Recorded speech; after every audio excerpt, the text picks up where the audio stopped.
आणि आता प्रत्येक जिल्ह्यातली बातमी वेगवान स्वरूपात पाहणार आहोत। बातमी 36 जिल्ह्यांची या बुलेटिनमध्ये सुरुवात करूयात।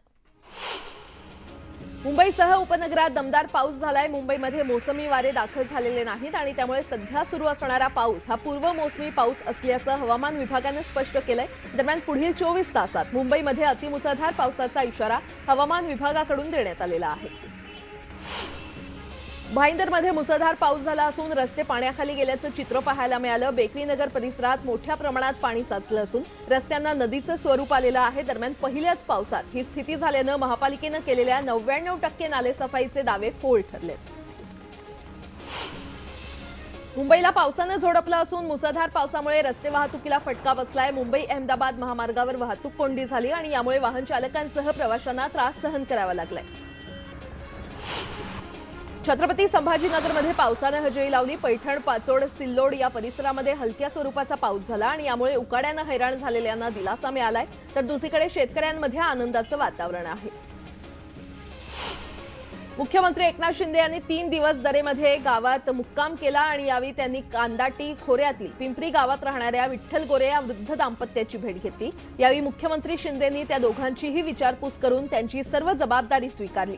या कुटुंबाला कोणताही आधार नसल्यामुळे योजनेतून घरकुल मंजूर करावे अशी सूचना जिल्हा प्रशासनातील अधिकाऱ्यांना त्यांनी केलेली आहे।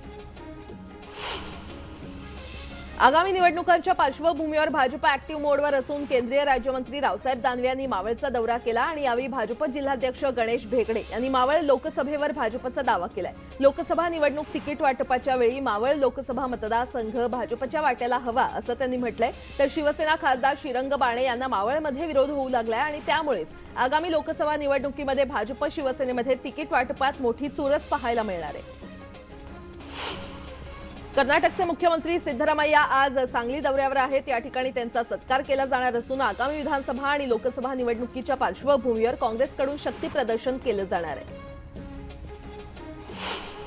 अमळनेर तालुक्यातील शेतकरी दुहेरी संकटात सापडलाय। जूनचा शेवटचा आठवडा आला तरी पावसाची लक्षणं दिसत नसल्यानं शेतकरी चिंतेत आहेत। 2 दिवसात पाऊस न पडल्यास शेतकऱ्यांना पीक पद्धत बदलावी लागेल, तर दुसरीकडे कापसाला भाव मिळत नसल्यानं शेतकऱ्यांनी घरात कापूस साठवून ठेवलाय आणि त्यामुळे राखून ठेवलेल्या कापसाची प्रतवारी खराब होत चालल्यानं शेतकऱ्यांची चिंता वाढली आहे। मावळ तालुक्यातील पुसाणे गावात जिल्हा परिषदेच्या शाळेखाली मुलांनी पालखी सोहळा आयोजित केला आणि यावेळी टाळ मृदुंगाच्या गजरात ग्रामदैवताला वारकऱ्यांच्या वेशातील चिमुकल्यांनी प्रदक्षिणा घातली। गावातील आबालवृद्ध देखील या दिंडी सोहळ्यात सहभागी झाले होते। नॅसडॅक ही सौर ऊर्जा क्षेत्रामध्ये काम करणारी आंतरराष्ट्रीय कंपनी नागपुरात 18,000 कोटींची गुंतवणूक करणार आहे। उपमुख्यमंत्री देवेंद्र फडणवीस यांनी ही माहिती दिली आहे। या प्रकल्पामुळे नागपुरात जवळपास 8,000 जणांना थेट तर त्यापेक्षा जास्त जणांना रोजगार मिळणार आहे आणि या प्रकल्पामुळे नागपूर हे सोलार निर्मितीच्या दृष्टीनं एक महत्त्वाचं केंद्र म्हणून विकसित होण्यास मदत होणार आहे। गोवंडीमध्ये गटाराच्या मॅनहोलमध्ये पडून दोघांचा मृत्यू झाल्याची धक्कादायक घटना घडली आहे। खासगी कंत्राटी कामगार साफसफाईचं काम करत असताना ही दुर्घटना घडली। छत्रपती संभाजीनगर स्मार्ट सिटी अंतर्गत घेतलेल्या सर्व्हेलन्स ड्रोनचं लाईव्ह प्रात्यक्षिक पोलीस आयुक्तालय स्थित कमांड आणि कंट्रोल सेंटर इथे झालं। यावेळी पोलीस आयुक्त मनोज लोहिया उपस्थित होते। स्मार्ट सिटी प्रकल्प अंतर्गत 5 ड्रोन घेण्यात आले असून त्यातील 3 ड्रोन हे शहर पोलीस विभागासाठी तर उर्वरित 2 ड्रोन मनपासाठी वापरण्यात येणार आहेत। साताऱ्याच्या कारंडवाडी येथे ट्रॅक्टर ट्रॉली अरुंद पुलावरून कॅनॉलमध्ये पडून 4 महिलांचा मृत्यू झाला, तर 1 महिला गंभीर जखमी झाली आणि या घटनेची नोंद सातारा तालुका पोलीस ठाण्यात झाली असून या प्रकरणात ट्रॅक्टर चालकावर गुन्हा दाखल करण्यात आलाय। अमरावती नागपूर राष्ट्रीय महामार्ग क्रमांक 6 वर तिवसा येथे अनियंत्रित मालवाहू ट्रक डिवायडर ओलांडून पुलाच्या कठड्यावर अडकला। सुदैवानं या विचित्र अपघातात जीवितहानी झाली नाही, मात्र या अपघातामुळे काही काळ वाहतुकीवर परिणाम झाला।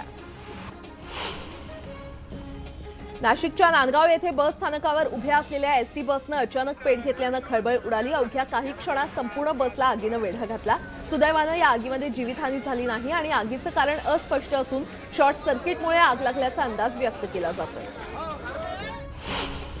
मुंबईतील जुहू बीचवर समुद्रात बुडत असलेल्या 2 मुलांना मुंबई पोलिसांनी सुखरूप बाहेर काढले। पोलीस हवालदार बेले यांना ही मुलं बुडाल्याची माहिती मिळताच त्यांनी जीव धोक्यात घालून खोल पाण्यात उतरत या मुलांना बाहेर काढलं आणि प्राथमिक उपचार करून पालकांकडे सोपवून दिलं। वाहतूक पोलिसांच्या हाती नवीन अत्याधुनिक स्वरूपाची ई चलान मशीन देण्यात आली आहे। ठाण्याला 400 तर मुंबईला 150 ई चलान मशीन देण्यात आले असून वाहतुकीचे नियम मोडणाऱ्या वाहनांचा या मशीनमधून व्हिडिओ काढला जाणार आहे। मध्य रेल्वे आणि कोकण रेल्वेकडून गणेशोत्सवात कोकणात जाणाऱ्या भाविक प्रवाशांसाठी ज्यादा गाड्या सोडण्यात येणार आहेत। सप्टेंबर महिन्यात 156 विशेष गाड्यांचं नियोजन करण्यात आलंय। मुंबई छत्रपती शिवाजी महाराज टर्मिनस, पनवेल आणि पुणे या स्थानकातून या विशेष एक्सप्रेस चालवण्यात येणार आहेत। मध्य आणि हार्बर रेल्वे मार्गावर आज मेगा ब्लॉक घेतला जाणार आहे। ओव्हरहेड वायर, सिग्नल यंत्रणा आणि रेल्वे रुळांची दुरुस्ती करण्यासाठी ब्लॉक घेण्यात येणार आहे, तर पश्चिम रेल्वेवर कोणताही ब्लॉक नसेल। 11वी ऑनलाईन प्रवेशाच्या पहिल्या गुणवत्ता यादीनुसार पहिल्या यादीत 1,36,229 विद्यार्थ्यांना प्रवेश देण्यात आला होता आणि यापैकी केवळ 60,923 विद्यार्थ्यांनीच प्रवेश निश्चित केलाय। अद्याप 1,76,971 जागा रिक्त असून विद्यार्थ्यांना दुसऱ्या गुणवत्ता यादीची प्रतीक्षा आहे। मुंबई महापालिकेचा महत्वाकांक्षी कोस्टल रोड प्रकल्पाचा खर्च 226 कोटींनी वाढलेला आहे। जीएसटीमध्ये 12% 18% वाढ झाल्यामुळे ही वाढ झाल्याचं प्रशासनाचं म्हणणं आहे। हा प्रकल्प 2022 मध्ये पूर्ण करण्यात येणार होता, मात्र प्रकल्प रखडल्यामुळे या वर्षाअखेरीस प्रकल्प पूर्ण होईल। मुंबईत भटक्या कुत्र्यांच्या गणनेसाठी ह्युमन सोसायटी या आंतरराष्ट्रीय संस्थेची निवड केलेली आहे। या संस्थेला भटक्या कुत्र्यांच्या गणनेसाठी पालिका 12,60,000 रुपये मोजणार आहे, मात्र संस्थेकडून याआधी 2 वेळा तारीख देण्यात आली आणि आता ऑक्टोबरची तारीख देण्यात आलेली आहे आणि त्यामुळे भटक्या कुत्र्यांच्या गणनेसाठी संस्थेकडून तारीख पे तारीख मिळते। मुंबई विद्यापीठाच्या आयडॉल केंद्राच्या MMS आणि MCA या अभ्यासक्रमांच्या SIT आणि UGCनं मान्यता दिलेली आहे। या अभ्यासक्रमांचे प्रवेश लवकरच सुरू करण्यात येतील आणि त्यासाठी स्वतंत्र प्रवेश परीक्षा लवकरच घेतली जाणार आहे। उत्तर महाराष्ट्र विद्यापीठाच्या इलेक्ट्रॉनिक्स विभागातील संशोधक विद्यार्थ्यांनी अल्प किमतीमध्ये धातूच्या पातळ फिल्म्स आणि कोटिंगसाठी औष्णिक थर्मल बाष्पीभवन प्रणाली विकसित केलेली आहे। 25 लाख रुपये किमतीचे बाजार मूल्य असलेली ही प्रणाली विद्यार्थ्यांना काही वस्तूंचा पुनर्वापर करून केवळ 4 लाख रुपयात तयार केली आहे। पनवेल महानगरपालिका क्षेत्रावरील बेवारस वाहनांवर कारवाईची मोहीम पुन्हा सुरू करण्याचा निर्णय प्रशासनानं घेतलेला आहे आणि यासाठी महापालिकेनं ठेकेदाराची नेमणूक केली आहे। महापालिका हद्दीतील 4ही प्रभागांमधील सार्वजनिक रस्त्यांवरील बेवारस वाहनांचं सर्वेक्षण करण्यात आलं असून या वाहनांवरती 7 दिवसांची नोटीस चिकटवण्यात येते आहे। ठाणे जिल्ह्यातील जलवायू प्रदूषणाला 3016 कारखाने कारणीभूत असून त्यांचा रेड झोनमध्ये समावेश करण्यात आलेला आहे। यामध्ये ठाणे शहर आणि तालुक्यातील सर्वाधिक 1836 कारखान्यांचा समावेश आहे आणि या कारखान्यांचं प्रदूषण निर्देशांक 60 पेक्षा अधिक असल्याची धक्कादायक माहिती उघडकीस आली आहे। दिवा डम्पिंग बंद झाल्यानं पूर्वी जशी जमीन होती तशीच जमीन देण्यासाठी पालिकेनं हालचाली सुरू केलेल्या आहेत। त्यानुसार याचा सविस्तर आराखडा तयार करण्यात आलाय। या ठिकाणी आजच्या घडीला 11 लाख मेट्रिक टन कचरा असल्याचा दावाही पालिकेनं केलाय आणि तेथील कचऱ्यावर शास्त्रोक्त पद्धतीनं प्रक्रिया करून त्याची विल्हेवाट लावण्यात येणार आहे आणि यासाठी 65 कोटींचा खर्च होणार आहे। छत्रपती संभाजीनगरच्या सिल्लोड तालुक्यात शेतकऱ्यांनी धूळ पेरणीला सुरुवात केलेली आहे। मृग नक्षत्रात पाऊस होईल अशी अपेक्षा असताना शेतकऱ्यांनी तयारीला सुरुवात केल्याचं पाहायला मिळतंय। दडी मारलेल्या पावसाचे अखेर येवला, लासलगाव, चांदवड आणि सटाणा भागात जोरदार एंट्री झालेली आहे। जोरदार पाऊस झाल्यामुळे पेरणीचा मार्ग मोकळा झाल्यानं शेतकरी सुखावलाय, तर उकाड्यानं त्रस्त झालेल्या नागरिकांना दिलासा मिळालेला आहे। उशिरा का होईना पण महाराष्ट्रात पावसाला सुरुवात झाली आहे। मुंबईसह राज्यातील बहुतेक जिल्ह्यांमध्ये पावसानं चांगलीच हजेरी लावली आहे। नवी मुंबईमध्ये जोरदार पावसाला सुरुवात झाली आहे आणि त्यामुळे वातावरणात गारवा निर्माण झालाय। पावसाचा जोर असाच कायम राहिल्यास सखल भागात पाणी साचण्याची शक्यता वर्तवली जाते। गेल्या अनेक दिवसांपासून शेतकऱ्यांची नजर आभाळाकडे लागली होती। आता मात्र पावसाची प्रतीक्षा संपली असून लातूर जिल्ह्यात पावसाचं आगमन झालेलं आहे। देवणी तालुक्यात पावसाच्या सरी बरसल्यात। पेरणीची कामं खोळंबल्यानं शेतकऱ्याला मोठ्या पावसाची प्रतीक्षा आहे। नांदेड जिल्ह्यातील हदगाव तालुक्यात पावसानं हजेरी लावली, मात्र अजूनही पूर्ण जिल्ह्याला पावसाची प्रतीक्षा आहे। पेरणीसाठी पुरेसा पाऊस नसल्यानं दमदार पावसाच्या प्रतीक्षेत शेतकरी आहेत। दरम्यान हलक्या सरी बरसल्यानं शेतकरी सुखावलाय। राधानगरी धरण परिसरामध्ये गेल्या 3 दिवसांपासून पावसाला सुरुवात झाल्यानं धरण परिसरातील प्रसिद्ध राऊतवाडी धबधबा प्रवाहित झालाय। पाऊस लांबल्यामुळे पर्यटन हंगामावर परिणाम झाला होता, मात्र आता पावसाच्या आगमनामुळे पर्यटकांची पावलं राऊतवाडीकडे वळताना दिसतायत। नांदगाव शहर परिसरात पावसाचं आगमन झालंय। पहिल्याच पावसात अंडरपासमध्ये पाणी भरलंय आणि त्यामुळे वाहनधारकांना मार्ग काढताना तारेवरची कसरत करावी लागते। पहिल्याच पावसात ही अवस्था झाल्यानं पुढे काय असा सवाल उपस्थित होतोय। गेल्या अनेक दिवसांपासून दडी मारलेल्या पावसानं बीड जिल्ह्यात हजेरी लावली। जिल्ह्यातील धारूर, माजलगाव आणि वडवणी तालुक्यात जोरदार पाऊस झाला आणि पावसामुळे वातावरणात गारवा निर्माण झालाय। पावसाच्या प्रतीक्षेत असणाऱ्या शेतकऱ्यांना आता मशागतीला सुरुवात केली असून पेरणीची लगबग पाहायला मिळते। पुणे जिल्ह्यातील इंदापूर तालुक्यात मान्सूनच्या सरी बरसलेल्या आहेत। तालुक्यातील अनेक भागात दमदार पाऊस झालाय। मुसळधार पावसामुळे बारामती इंदापूर रस्त्यावर ठिकठिकाणी पाणी साचलं होतं आणि पावसाच्या आगमनानं शेतकऱ्यांनी समाधान व्यक्त केलंय। सोलापूर शहरासह जिल्ह्यात पावसानं दमदार एंट्री केलेली आहे। जिल्ह्यातील अक्कलकोट आणि मोहोळ तालुक्यात दमदार पाऊस झाला। दरम्यान आता पावसाच्या आगमनानं शेतकऱ्यांनी पेरणीला सुरुवात केली आहे। रखडलेल्या शेतीच्या कामांना आता वेग आलाय। जळगाव जिल्ह्यातील रावेत तालुक्यामध्ये पावसाला सुरुवात झालेली आहे। तालुक्यातील सातपुडा पर्वत रांगेमध्ये तसंच खानापूर, रावेर आणि सावदाखेडी या परिसरात पावसानं हजेरी लावलेली आहे आणि त्यामुळे शेतकऱ्यांवरील दुबार पेरणीचं संकट टळलंय। अहमदनगर जिल्ह्यात मान्सूनचं आगमन झालंय। मृग नक्षत्र कोरडं गेल्यानं खरीपाच्या पेरण्या रखडल्या होत्या आणि आता पाऊस झाल्यानं शेतकरी सुखावला असून पेरणी योग्य पाऊस व्हावा अशी अपेक्षा शेतकरी व्यक्त करतायत। मुख्यमंत्री एकनाथ शिंदे यांनी विरोधकांवर हल्लाबोल केलाय। ज्यांनी 370ला विरोध केला, बाळासाहेबांनी ज्यांना विरोध केला त्यांच्या मांडीला मांडी लावून बसले, चारा घोटाळ्यातल्या आरोपीला सोबत घेऊन बसले आणि आता मुंबई महापालिकेतील भ्रष्टाचाराविरोधात आंदोलन करणार आहेत असं ते कुठल्या तोंडानं बोलतात अशी टीका मुख्यमंत्र्यांनी केली। मुंबई मराठा मंदिराच्या अमृत महोत्सवी वर्षानिमित्त आयोजित कार्यक्रमाला राष्ट्रवादी पक्षाचे राष्ट्रीय अध्यक्ष शरद पवार यांनी उपस्थिती लावली आणि मराठा मंदिराला 75 वर्ष पूर्ण झाल्यानं शालेय विद्यार्थ्यांकडून विविध सांस्कृतिक कार्यक्रमांचं सादरीकरण करण्यात आलं। आगामी निवडणुकीच्या पार्श्वभूमीवर मंत्री रावसाहेब दानवे यांनी आळंदीमध्ये जाहीर सभा घेतली। यावेळी दानवेंनी संत ज्ञानेश्वर माऊलींच्या समाधीचं दर्शन घेतलं। राज्यातील बळीराजा सुखी व्हावा यासाठी माऊलींच्या चरणी प्रार्थना केल्याचं यावेळी दानवे यांनी म्हटलं। बारामती विधानसभा आणि लोकसभा मतदारसंघात भाजपच्या वतीनं घर चलो अभियान राबवण्यात येत आहे। बारामती विधानसभा मतदारसंघात 60,000 घरी आणि लोकसभा मतदारसंघात 3,50,000 घरी जाऊन मोदींना साथ देण्याचं आवाहन करणार असल्याचं उपमुख्यमंत्री देवेंद्र फडणवीस यांनी स्पष्ट केलंय। चंद्रपूर जिल्ह्यात मनसेला मोठा धक्का बसलाय। वरोरा विधानसभा क्षेत्रातील मनसेचे नेते रमेश राजूरकर हे उपमुख्यमंत्री देवेंद्र फडणवीस यांच्या उपस्थितीमध्ये भाजपमध्ये प्रवेश करणार आहेत। मोदी @9 हे महाजनसंपर्क अभियानाच्या निमित्तानं चंद्रपुरामध्ये आलेल्या केंद्रीय मंत्री भूपेंद्र यादव यांच्या हस्ते कोळसा खाण कामगारांना नियुक्तीपत्रांचं वितरण करण्यात आलं। भूमिपुत्र म्हणून या नोकरीमध्ये आला आहात आणि या भूमीचा मान वाढेल असंच कार्य करा असा सल्ला यावेळी मंत्री भूपेंद्र यादव यांनी दिलेला आहे। धाराशिव लोकसभेच्या जागेवर काँग्रेसनं दावा सांगितला असून या कार्यकर्त्यांच्या मागणीला प्रदेशाध्यक्ष नाना पटोले यांनी देखील समर्थन केलेलं आहे। राष्ट्रवादीच्या या जागेवर काँग्रेसनं दावा सांगितल्यानं नवा वाद निर्माण झालाय। पंकजा मुंडेंना फक्त बीआरएसच नाही तर राष्ट्रवादीनं देखील त्यांना ऑफर दिली होती। काँग्रेसनं दिली, मात्र त्या सच्च्या भाजप नेत्या आहेत, त्या कुठेही जाणार नाहीत असा विश्वास रावसाहेब दानवे यांनी व्यक्त केला आहे। जळगाव जिल्ह्यातील बोदवड तालुक्यात जलजीवन मिशन योजनेच्या कामामध्ये मोठ्या प्रमाणावर भ्रष्टाचार झाल्याचा आरोप राष्ट्रवादीच्या नेत्या रोहिणी खडसे यांनी केलाय। जुन्याच कामांवर रंगरंगोटी करून बिलं उकळली जात असल्याचं निवेदन त्यांनी जिल्हाधिकाऱ्यांना दिलेलं आहे। ईडीची कारवाई आणि राजाराम बापू बँक यांचा एकमेकांशी काहीही संबंध नाही। सांगलीतील व्यापाऱ्यांवर सुरू असलेल्या कारवाईचा भाग म्हणून त्या व्यापाऱ्यांची ज्या ज्या बँकांमध्ये खाती आहेत अशा सर्व बँकांमध्ये ईडीनं जाऊन चौकशी केली आणि याचाच एक भाग म्हणून ईडीचं पथक राजाराम बापू बँकेमध्ये आल्याची माहिती बँकेच्या संचालकांनी दिली। बीड जिल्ह्यात 10 पेक्षा कमी पटसंख्या असलेल्या जिल्हा परिषद शाळेमधील एका शिक्षकाची दुसऱ्या शाळेवर नियुक्ती केली जाणार आहे। मात्र दुसऱ्या ठिकाणी नियुक्ती झालेल्या शिक्षकांना पगारासाठी जुन्या शाळेवरच जावं लागणार असल्याची माहिती शिक्षण अधिकाऱ्यांनी दिलेली आहे। धाराशिव जिल्ह्यामध्ये 18 पोलीस ठाणे असून आणखी 6 पोलीस ठाण्यांची गरज आहे। गेल्या कित्येक वर्षांपासून नवीन 6 पोलीस ठाण्याचे प्रस्ताव सादर करण्यात आलेत, मात्र त्याला मंजुरी मिळालेली नाहीये आणि सध्या अनेक पोलीस ठाण्यावर अतिरिक्त कामाचा ताण वाढलेला असून त्या तुलनेमध्ये मनुष्यबळ कमी असल्यानं कायदा आणि सुव्यवस्थेचा प्रश्न निर्माण झालाय।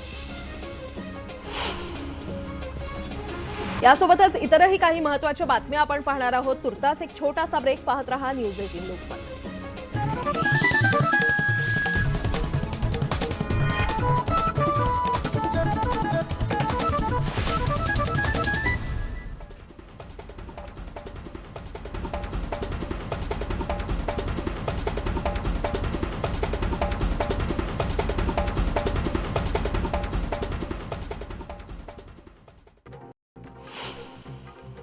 राधानगरी धरण परिसरामध्ये गेल्या 3 दिवसांपासून पावसाला सुरुवात झाल्यानं धरण परिसरातील प्रसिद्ध राऊतवाडी धबधबा प्रवाहित झालाय। पाऊस लांबल्यामुळे पर्यटन हंगामावरती परिणाम झालेला होता, मात्र आता पावसाच्या आगमनामुळे पर्यटकांची पावलं राऊतवाडीकडे वळताना दिसतील। नांदगाव शहर परिसरामध्ये पावसाचं आगमन झालेलं आहे आणि पहिल्याच पावसात अंडरपासमध्ये पाणी भरलं, त्यामुळे वाहनधारकांना मार्ग काढताना तारेवरची कसरत करावी लागते आणि पहिल्याच पावसात ही अवस्था झाल्यानं पुढे काय असा सवालही उपस्थित होतोय। गेल्या अनेक दिवसांपासून दडी मारलेल्या पावसानं बीड जिल्ह्यात हजेरी लावली आहे। जिल्ह्यातील धारूर, माजलगाव आणि वडवणी तालुक्यात जोरदार पाऊस झाला। पावसामुळे वातावरणामध्ये गारवा निर्माण झालाय। पावसाच्या प्रतीक्षेत असणाऱ्या शेतकऱ्यांना आता मशागतीला सुरुवात केली असून पेरणीची लगबग पाहायला मिळते। पुणे जिल्ह्यातील इंदापूर तालुक्यामध्ये मान्सूनच्या सरी बरसल्या। तालुक्यातील अनेक भागात दमदार पाऊस झालाय। मुसळधार पावसामुळे बारामती इंदापूर रस्त्यावर ठिकठिकाणी पाणी साचलं होतं। पावसाच्या आगमनानं शेतकऱ्यांनी समाधान व्यक्त केलंय। सोलापूर शहरासह जिल्ह्यामध्ये पावसानं दमदार एंट्री केली आहे। जिल्ह्यातल्या अक्कलकोट आणि मोहोळ तालुक्यात दमदार पाऊस झाला। दरम्यान आता पावसाच्या आगमनानं शेतकऱ्यांनी पेरणीला सुरुवात केली आहे। रखडलेल्या शेतीच्या कामांना या निमित्तानं वेग आलाय। जळगाव जिल्ह्यातील रावेर तालुक्यामध्ये पावसाला सुरुवात झाली आहे। तालुक्यातील सातपुडा पर्वतरांगेमध्ये तसंच खानापूर, रावेर आणि सावदाखिर्डी या परिसरामध्ये पावसानं हजेरी लावली, त्यामुळे शेतकऱ्यांवरील दुबार पेरणीचं संकट टळलंय। अहमदनगर जिल्ह्यामध्ये मान्सूनचं आगमन झालंय। मृग नक्षत्र कोरडं गेल्यानं खरीपाच्या पेरण्या रखडल्या होत्या आणि आता पाऊस झाल्यानं शेतकरी सुखावला असून पेरणी योग्य पाऊस व्हावा अशी अपेक्षा शेतकरीही व्यक्त करताना दिसतोय। अंबा घाटामध्ये जोरदार पावसानं हजेरी लावलेली आहे। पावसामुळे अंबा घाटातल्या गणपती मंदिरावरती दरड कोसळली आणि त्यामुळे मंदिराचं मोठ्या प्रमाणात नुकसान झालेलं असून भाविकांची तारांबळ उडाली आहे। जगद्गुरू संत तुकाराम महाराज पालखी सोहळ्याचं तिसरं गोल रिंगण अकलूज इथल्या माने विद्यालयात पार पडलं।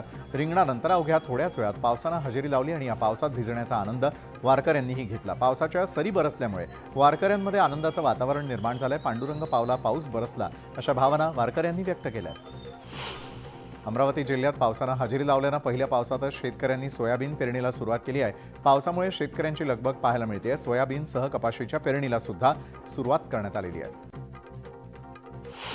कोकणातील नागरिकांना मागील काही दिवसांपासून मान्सूनची प्रतीक्षा होती, मात्र कालपासून कोकणात पावसानं जोर धरलाय। सिंधुदुर्ग जिल्ह्यामधील कणकवली, वैभववाडी तसंच सावंतवाडीतल्या काही भागात पावसाचा जोर वाढलेला असून पावसाच्या आगमनानं बळीराजा सुखावलाय। सिंधुदुर्ग जिल्ह्यामध्ये काही ठिकाणी मुसळधार तर काही ठिकाणी रिमझिम स्वरूपाचा पाऊस पडतोय। रत्नागिरी जिल्ह्यामधील दापोली, मंडणगड तालुक्यासह सर्वच भागांमध्ये पावसाच्या जोरदार सरी कोसळल्या। गेले काही दिवस पावसानं दडी मारल्यानं दुबार पेरणीचं संकट आलेलं होतं, परंतु मान्सून परतल्यानं दुबार पेरणीचं संकट टळलंय, तर पाणी टंचाईनं हैराण झालेल्या नागरिकांनाही दिलासा मिळालाय। रत्नागिरी जिल्ह्यामध्ये मान्सून सक्रिय झालाय। जिल्ह्यातल्या अनेक भागांमध्ये दमदार पाऊस झाला, त्यामुळे आता पावसाची प्रतीक्षा संपलेली असून बळीराजानं सुटकेचा निश्वास घेतलाय। उकाड्यानं हैराण झालेल्या नागरिकांना देखील दिलासा मिळालाय। मावळमध्ये मुसळधार पावसाला सुरुवात झालेली आहे, त्यामुळे शेतकरी वर्गात आनंदाचं वातावरण निर्माण झालेलं असून आता भात पिकाच्या मशागतीला वेग येणार आहे। पावसामुळे वातावरणात गारवा निर्माण झाल्यानं उकाड्यानं त्रस्त झालेल्या नागरिकांना दिलासा मिळालाय। गेल्या अनेक दिवसांपासून शेतकऱ्यांची नजर आभाळाकडे लागलेली होती, आता मात्र पावसाची प्रतीक्षा संपलेली असून लातूर जिल्ह्यात पावसाचं आगमन झालंय। देवणी तालुक्यामध्ये पावसाच्या सरी बरसल्या। पेरणीची कामं खोळंबल्यानं शेतकऱ्याला मोठ्या पावसाची प्रतीक्षा आहे। नांदेड जिल्ह्यामधील हदगाव तालुक्यामध्ये पावसानं हजेरी लावली, मात्र अजूनही पूर्ण जिल्ह्याला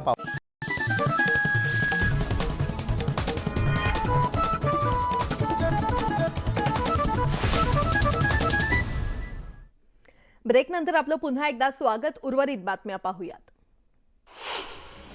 बीडमध्ये दुकानासमोर लावलेल्या इलेक्ट्रिक बाईकचा भीषण स्फोट झाला। स्फोटात बाईक जळून खाक झाली असून एक जण जखमी झालाय आणि ही दुर्घटना सीसीटीव्ही कॅमेऱ्यामध्ये कैद झाली। शांताबाई कोपरगावकर या ज्येष्ठ लावणी सम्राज्ञींना शिर्डीतील वृद्धाश्रमात दाखल करण्यात आलेला आहे। माजी आमदार स्नेहलता कोल्हे यांनी पुढाकार घेत शांताबाईंना द्वारकामाई वृद्धाश्रमात दाखल केलं। न्यूज 18 लोकमतच्या बातमीनंतर शांताबाईंना आसरा मिळालाय। छत्रपती संभाजीनगरच्या गंगापूर तालुक्यातील भिवधानोरा या गावात एका महिलेनं बकरी समजून बिबट्याशी झुंज दिल्याचं समोर आलंय। शेजारच्या बकरीच्या शेडमध्ये आरडाओरडा झाल्यानंतर ही महिला तिथे गेली आणि 2 बकऱ्यांची झुंज समजून एकीला कानाला पकडून बाजूला केलं। तो बिबट्या असल्याचं लक्षात येताच तिची घाबरगुंडी उडाली, मात्र तोपर्यंत तो पळून गेला होता। अहमदनगर जिल्ह्यातील शेवगाव शहरात पडलेल्या दरोड्यामध्ये दोघांचा मृत्यू झाला होता आणि या घटनेचा निषेध करत शेवगाव ग्रामस्थांनी तहसील कार्यालयावर मूक मोर्चा काढला. दरोडा टाकणाऱ्या आरोपींना तात्काळ अटक करण्याची मागणी यावेळी करण्यात आली. सिंधुदुर्गातील बांदा दोडा मार्गावर डेगवेमध्ये एसटी आणि टेम्पोमध्ये झालेल्या धडकेमध्ये एसटीचं मोठं नुकसान झालंय आणि या अपघातानं मार्गावर 2 किलोमीटरच्या वाहनांच्या रांगा लागल्या होत्या. बारामतीच्या तरडोली येथील भोईटे वस्तीवरील जिल्हा परिषदेच्या प्राथमिक शाळेमध्ये एक शिक्षक चक्क दारू पिऊन झोपल्याचा प्रकार समोर आलाय आणि याचा व्हिडिओ तालुका गट शिक्षण अधिकाऱ्यांना पाठवण्यात आला असून कडक कारवाईचे संकेत देण्यात आले. सुट्टी झाली ना. बुलढाण्याच्या कोराडी धरणामध्ये बुडालेल्या तरुणाचा मृतदेह सापडलाय. 22 जून रोजी बोटिंग करताना झालेल्या दुर्घटनेनंतर एनडीआरएफनं 24 तासानंतर त्याचा हा मृतदेह शोधलाय. वर्ध्यामध्ये भरधाव वेगात असलेल्या कारची झाडाला धडक बसली. धडक इतकी भीषण होती की कारमधील दोघांचा जागीच मृत्यू झालाय. नांदगावात बस स्थानकात उभ्या असलेल्या एसटीनं पेट घेतल्याची दुर्घटना घडली आहे आणि या दुर्घटनेत एसटी जळून खाक झाली आहे. एसटीमध्ये प्रवासी नसल्यानं मोठा अनर्थ टळला. यासोबतच बुलेटिनमध्ये आणखीन एक छोटासा ब्रेक. पाहत रहा न्यूज 18 लोकमत.